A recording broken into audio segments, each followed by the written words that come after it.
of the county's website too. So shouldn't be too hard to find. So just an overview. It's very much a long-range plan. It's intended to look out 10, 20 plus years, looking at potential areas of growth and development. Keyword is potential, right? And we don't have a crystal ball, but we want to be prepared.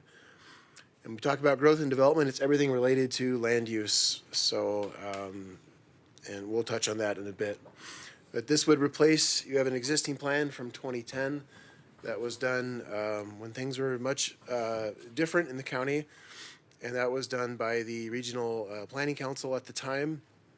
And that snippet where it says land use, that's the example of one of the pages, or of that section, the land use section from the existing plan.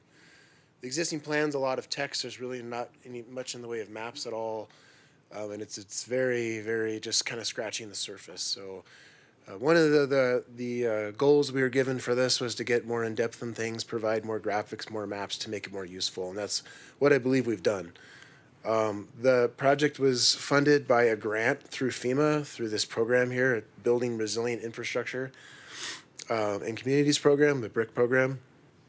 The focus of this is the entire county except the cities and where those cities might have extraterritorial zoning. So for example, Dickinson is a 2-mile extraterritorial area, quite large. Sorry, no, 2 miles.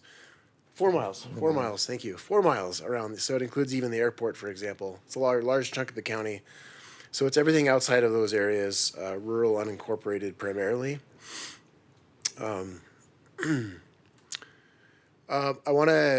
Some of you were on the technical advisory committee, and I'm very, very appreciative of this committee. They showed up. We had 4 different meetings, and they showed up for those meetings. Most of them did, for a lot of them, and provided input when we asked them to. So we're very appreciative of that, and it really, really made things a lot easier. Getting input from the experts of the entire county in these different areas and these different organizations they represent.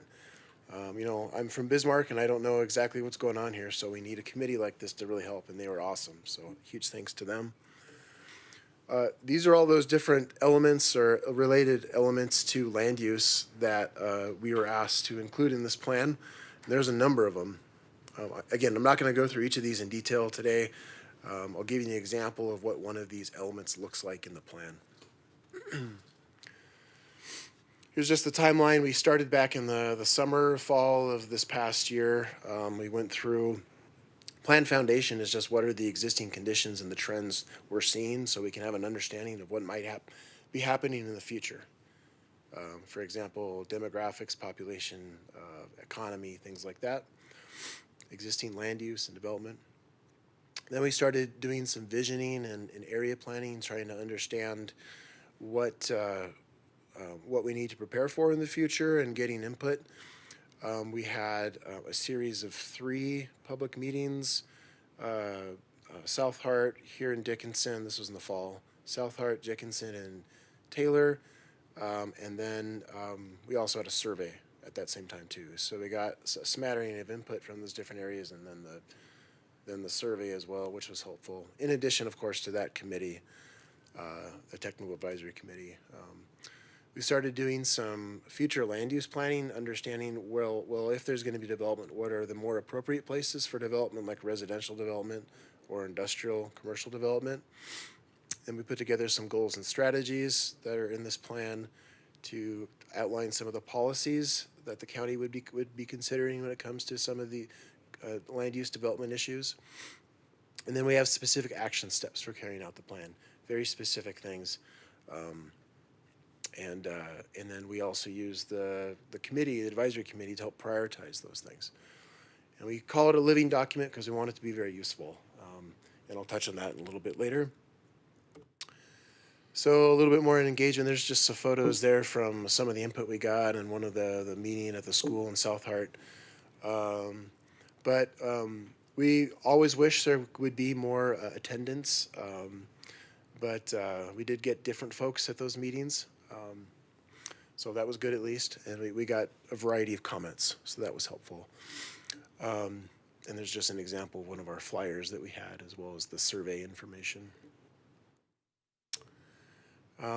So what are the deliverables we're asked to provide? Of course, the document, but there's also an appendices that we're putting together, or that we have. Actually, it's available, is the county profile, just that background information, a survey, a summary of the survey, and we'll be providing a number of files related to GIS mapping. Just an example of some of the maps there, but a lot of mapping was done in this project. So just going to give you a framework of the plan and what it looks like, what's in it. There's that vision section. Each element. So there's a land use element, transportation, and so on. Each element is set up like this. So there's a vision statement. There's a list of some goals, some policies, those specific actions, and then the metrics that we track to see how we're doing as far as implementing the plan. So we're just going to use transportation as an example. What is the vision for transportation? Our community has a safe, reliable transportation system that connects residents and visitors to the places where they live, work, and play. Super simple, very high level. What a vision statement is intended to be. But as we go from there, it gets a bit more specific. For a goal, manage the roadway system equitably and cost effectively. And then what are some objectives that go under that? Use objective criteria to prioritize transportation system improvements, clearly define road maintenance responsibilities. Then we have some policies as well. I guess I won't read all of those there, but it gets a little bit more focused. Starting to talk about prioritizing maintenance of your major collectors and your minor arterial roadways, which is really Highway 10. There's another example there as well. So that's just what policies look like typically. And then we have our specific actions. So with each action statement, we have a time frame attributed to it. We have who is in charge of handling that action, what department or other organizations. What is the level of investment cost or level of effort in terms of labor? We just did very simple: high, moderate, low. High is like a serious capital investment, for example, like rehabilitating or reconstructing the Enchanted Highway, as an example, would be like a high, right, cost or level of effort. And then it goes all the way down to low, which is just some county labor. Maybe it's just changing a practice or a policy. And then we prioritize those, at least with the technical advisory committee. So here's an example of some of those actions with respect to transportation. Inventorying the condition of the county roadway system, put that into GIS. A very handy tool that is happening across the state, across the country now, on road systems. And then there I just stated the example about the Enchanted Highway, and then also Highway 10 at some point is going to need some work. But that information came out clear through the input, and so that is an action item there. And then metrics. How do we track all this stuff? Well, for transportation, it's the safety of the system. So what is the crash information showing? We have some crash information in the county profile already. What are the number of road projects or bridge projects completed? What's the condition of your pavement? And are there any grant funding opportunities you've applied for, been awarded? For example, the fantastic success with the Northeast Bypass, getting through that new state grant, forgetting the name of it. The Flex Fund. Thank you. Yeah. So that was a huge victory, and so in the future, other grants that the county can go after for these big projects. One of the key parts of the plan is land use, of course, and we have a future land use map. And in talking to Steve, that's a real important tool, I think, that the existing plan is missing. And it's intended to be a guide to zoning decisions. So when you have an application to make a zoning change, this map should be a guide to help inform that. And then these are all the different land use categories. They're not zoning districts, they're land use categories. It's a little different. That is, that are depicted on the future land use map. So it goes all the way from very low intensity, like open space, which would be along your rivers and streams, for example, all the way down to industrial, very intensive, right? Like with the refinery, for example. And so, very colorful map. Well, I guess as you get closer to the cities and the highways, it's more colorful. But this is the future land use map. I know it's a little small. You can go online or in the document and look more closely at it. Most of the county, like most other counties in North Dakota, is depicted as agricultural. I think one thing that we did on this plan that I think will be helpful, and not all counties do this, is we try to make it a distinction between prime agricultural and just general agricultural. There definitely are areas that have more intensive row cropping going on in Stark County that do have soil classifications that lend themselves to prime agricultural, prime farmland use. So we did review that data in GIS, and we came up. We tried to generalize those areas by I believe quarter sections. So that's why it's kind of blocky. It's not following. We just kind of generalize it for use in this map, and so the darker gray is that prime agricultural designation, and then the lighter gray is just the general agricultural, where you tend to have a bit more grazing, for example, in those lighter gray areas. And then you can see, of course, the dark green follows the streams and the rivers there. So, and some of the purples with the industrial, yellows with the rural residential. Yeah. Right here, not really. I will. You will, like, as you see. I'll get into that a little bit more in a bit. But you'll see. Yeah, see what it looks like a little bit closer. Oh, and on here too, you can see those extraterritorial areas where the cities have some zoning control. So you can see Dickinson's extends way beyond the city boundaries. That's the whited out area. So here is a zoomed in part. We worked with the technical advisory committee. I got some input from the communities as well, as far as what are some areas where there might be some more development, and we outline those. So South Heart is a great example. Both sides of South Heart, well, three sides really, east, west, and north. We outline some areas that could lend themselves, or you're already seeing some residential or some industrial. Could be other opportunities as well. And then on the other side, on the west side of Dickinson, we outline some areas for rural residential opportunities where there might already be some rural residential development happening, just as an example. So, and then so a little more specifically, how does the future land use map relate to zoning and the zoning map? Well, this table is intended to be a guide for that. So on the top, we have all of your zoning districts that you, of course, should be used to seeing now. If you've been on the commission for a while here, the Planning and Zoning Commission, those are all on the top. And then we have our future land use categories in that colorful map listed on the left-hand side. So, for example, open space would relate closely to floodplain overlay district. Steve just talked about that. The prime ag, general ag on the future land use would relate to the ag district and zoning, and so on and so forth. So this is intended to be a pretty useful key, but for you, especially for Steve, as he works with property owners, applicants, and whatnot. Go back a second. Yeah.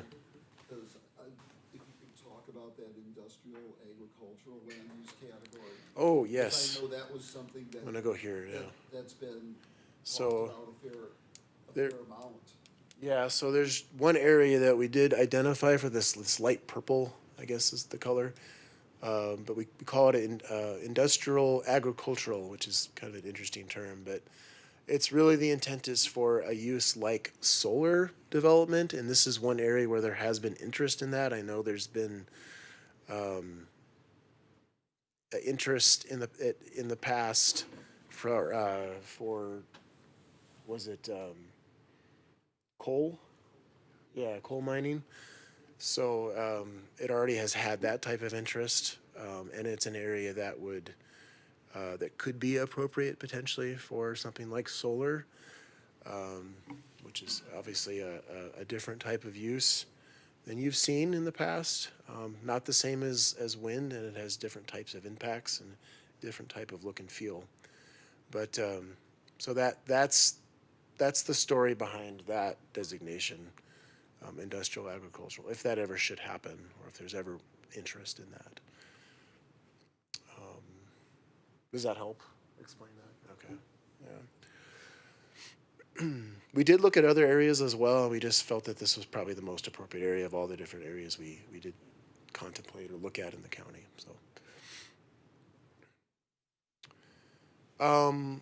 So the idea is in FLUM is Future Land Use Map. I apologize for that acronym. I should probably not have so many acronyms.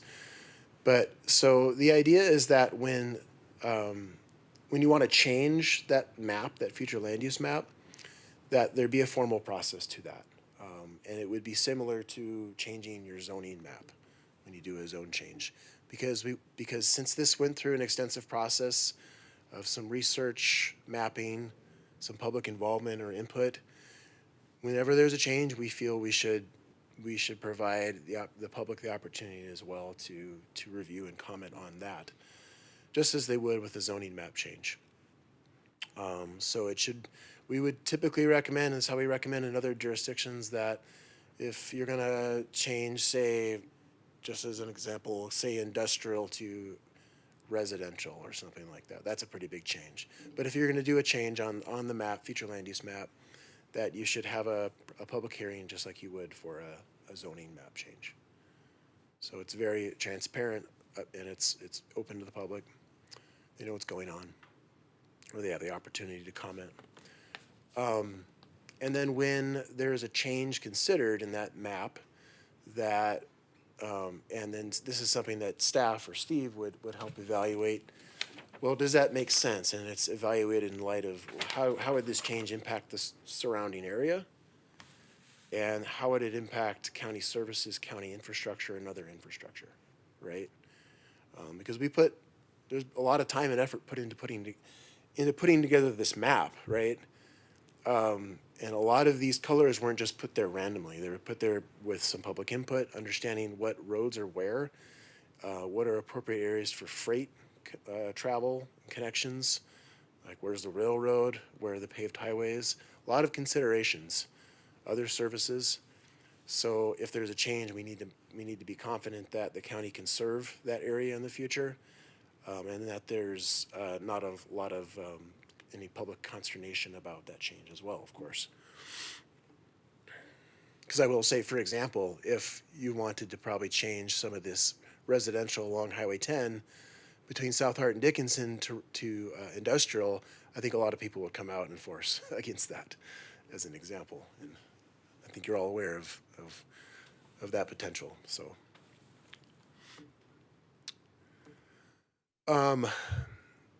but really, when it comes to very significant changes to this map, we would recommend avoiding those unless you do a more extensive update to the comprehensive plan.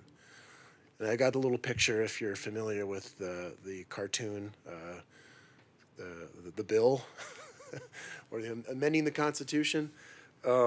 It's I kind of see your future land use map and your comprehensive plan as your local constitution for land use.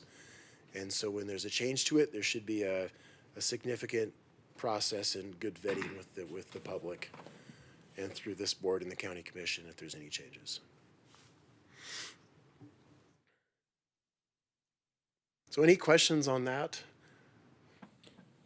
Just Yeah. curious here on your prime farmland there, so is that some consideration that's supposed to be given in the event somebody wants to look at a industrial residential development, or? Absolutely. The idea is that you're putting a little bit more thought into what goes there, and that it's probably that it shouldn't just be an automatic. Oh, let's make that industrial or rural residential, because it is more valuable farmland for row cropping, and for the county's economy as a whole. So Get out in eastern North Dakota where they got a lot more value on their so-called prime farmland, or do they put a strong emphasis on that? Cause I'm trying to figure out how Fargo and some of them areas. they do. justify it. Yeah, Cass County is a good example, of course, where Fargo is, and West Fargo. They, Cass County doesn't even really allow rural residential development. They basically say if we're not going to allow large lot development like that, if you want to do residential, you go to the cities because we don't want you to impact the farmland that we If you have. know the right commissioners, you can get planning and zoning set up for residential in floodplains, evidently. Is that correct? Well, if they do the right things as far as building it up and doing the right protections that you're supposed to do, it's Taxpayers, now we got $1 billion that we're trying to protect it now. it's a lot more costly to do it, but you can do it. Yeah. So What resources did you folks use to help identify what was considered prime farmland? yeah, I don't have it with me, and if I remember correct, it was soil classifications. Did you happen to use the soil web survey? I believe so. Yeah, and it's a practice we do for all of these plans. It's a certain. It's not just the soil, but it's also takes into account topography as well. That all goes into that, Yeah. if you use that particular program.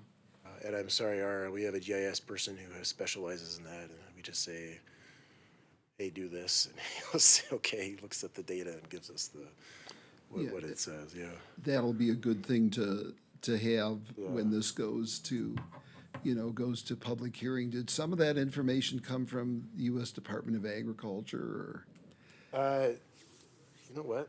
did some of that information come from the U.S. Department of Agriculture? Some of it should be in here. Not in here. It's in the profile, but the.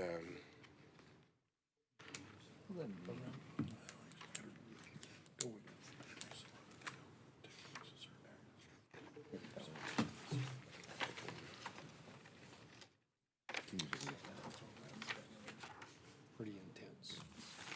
Surprised we didn't get an emergency alert.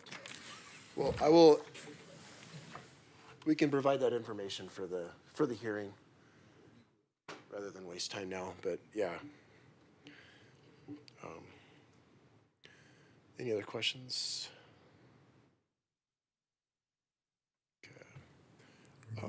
Okay, thank you for your presentation. And Well, I'm sorry, I wasn't quite done. Oh, okay. Just kidding. Didn't want to cut you off. Almost done. Sorry, Chairman. Dean, do you have a hot appointment? I was just gonna say, I think it sounds like Steve already does a good job of when there's a zone change or a conditional use permit, he references policies in the comprehensive plan. This is gonna make it a lot easier for him to do that and for you guys to understand, for this commission to understand how the zoning changes and the conditional use permit applications are consistent with or are not consistent with the plan.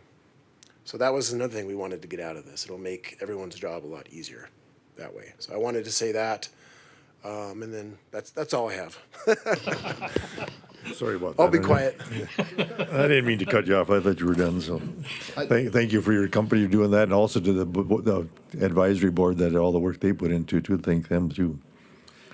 And I just wanted to add that I think what's going to come out of this is, what's already come out of this is, it's an inventory of information that was not all in one place before. I mean, if you have in there identifying different types of services, like the different school districts, the different fire districts, some of the other information where it actually maps out the floodplain, the floodplain areas, recreational facilities. There are some chapters in here that, yes, maybe it's not going to affect, planning and zoning commission decisions, but it will have some policy directions and also some information that the public county commissioners and department heads can turn to and say, we've got an inventory here, we've got all this information in one place, and we've identified the sources if we need to get more, more information for whatever reasons. Going to ask the commissioners, first of all, if you want to go ahead and hold a public hearing on this at the next available Planning and Zoning Commission meeting. But let me also put something else in there too, is in terms of the material you want to review. There is a link, I provided it to y'all. I know that some people like to have hard copies, which, yeah, it's not going to be this thick if we two-side it, and they have dividers. But, if y'all want the hard copies, please let staff know in a decent amount of time so that we can start making those copies. And this document and the one that Scott has there, we will have in the auditor's office and my office if people want to come in and have a look at it. And as you know too, I've sent you the link. There is a link on the county's website for the public and other interested parties to review this. And I've tried to get this out every time the link is updated, both to the planning and zoning commissioners and to the county commissioners. And I think also we could send it on to our technical advisory committee people too, so that they can consider to see that and also share that link if they're, like say the Chamber of Commerce or Stark Development or whatever, that they can share that with their people. And we also put that out on the county's, social websites. So we want people to say, look, at least you've had access, you can review this, and I mean, personally, I think that this is going to be an significant advancement over what we've been using right now for a comprehensive plan. And I'm hoping that if the comprehensive plan is adopted, the next thing we can move on to is revising the zoning ordinance. That needs a fair amount of revision, and you do the comprehensive plan, and the zoning ordinance can reflect a lot of what's in there. And you're looking to have a public hearing on the 27th of January, or June 27th. Okay, I look for a motion for that public hearing then. Mr. Chairman, I would move that we have a public hearing for the comprehensive plan on June 27th at our regularly scheduled planning and zoning meeting. Okay, I have a motion to have a second. Mr. Chairman, I'll second that. I have a second. All in favor, state aye. Aye. Aye. Those opposed, motion carried. Is there anything else, or? We'll notice that. And as I said, let me know if you want hard copies, because that's going to take a little time to get those done. Otherwise, we'll keep sending you the links, and just let me know as soon as possible. Okay, The link goes to a PDF? Yes. Okay. Yes, it does. If you go to the county's home site and you go to the top of the page, I think it's the second link from the top that has and it has all everything that's been associated, that the consultants have, that SRF has provided us since the beginning of the process. So you can see survey results, you can see some of the early drafts, you can see some of the notes. I think some of the things from the public meetings were in there. So, you can see the early profile that was done. So yes, you can see everything. We've posted everything, tried to get everything out there so that people have an opportunity to see it.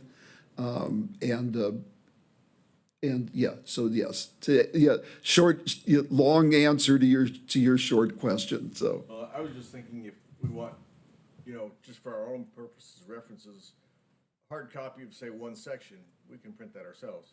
yes, you can. You can, yes. I know, some people just like to touch. I used to use a Kindle, and I don't use it anymore because I like to touch it. And not only that, the battery ran out in the middle of a chapter, so. You charge it longer than the battery lasted. You charge it a day, and then it would run out after 3 hours, so. But enough of my reading Okay. habits. Thank you, Okay. commissioners. We'll go ahead and do the ad for that and get it scheduled and try to get the information out, out as, in addition to doing the ad, we'll look at posting flyers in the courthouse about the public hearing for that, because we want people to know. Okay. Thank And you. I want to thank Susie Sobolek for serving on here. It's her last meeting here, so she decided not to rerun, so thank you. Thank you for having me. You're It's welcome. been a pleasure. Thanks. Okay, if there's nothing else, I look for motion to adjourn. So moved. There you go. Okay. All in favor, state aye. Aye. Those opposed, motion carried. Thank you.